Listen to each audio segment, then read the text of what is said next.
3 items you really should cover with your wedding planner before you hire them. They're going to be there with you on your biggest day, so make sure to ask these questions.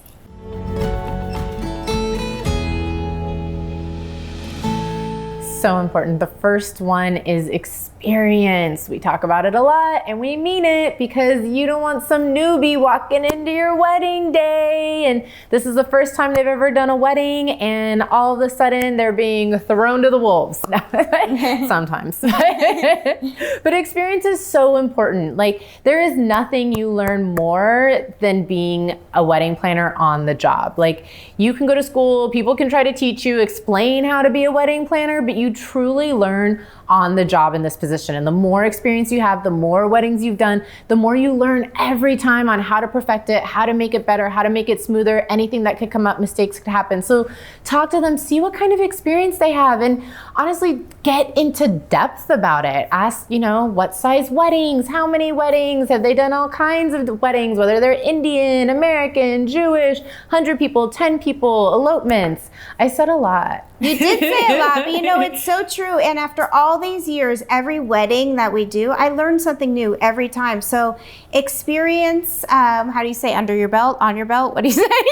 Under your belt. Experience under your belt matters, which brings us to number 2, hours on a wedding day. When we do a wedding, we are there from the sun up to sundown, very beginning to the very end. I always say from the moment the first vendor loads in till the last guest leaves, because I believe that is the way you start and stop issues and problems and solve things, and you're there and you know everything that's going on. But not all wedding planners do that. Some of them charge by the hour, right? So you need to know how many hours are included. Is it 5 hours, 8 hours, 10 hours? Are there different packages? To me, I would always want to opt, if it's possible, for the most hours, have them as involved as possible to take that off your plate.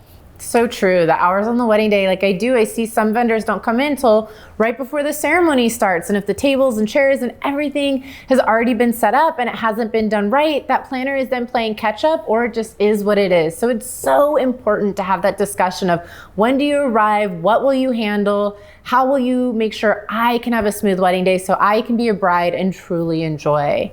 And number 3, part of doing that and creating a smooth flowing wedding day is having staff, because honestly, if you're one person on a wedding day, it is tough. You are answering all the calls, you're helping the bride, you're talking to the vendors, and one person can't do all that. You need a team that you can rely on to create a smooth flow for your client. And listen, I don't care if the wedding is 10 people, 10 guests, you need a second person. I never work alone. I never take a wedding working alone. You need a second set of hands. It makes a big difference, and in the end, it'll make your wedding day so much smoother. So ask about that staff. How many people? Do they have a ratio? How long will the staff stay? Have that discussion so you have an idea of how the flow and how this will benefit you on your wedding day.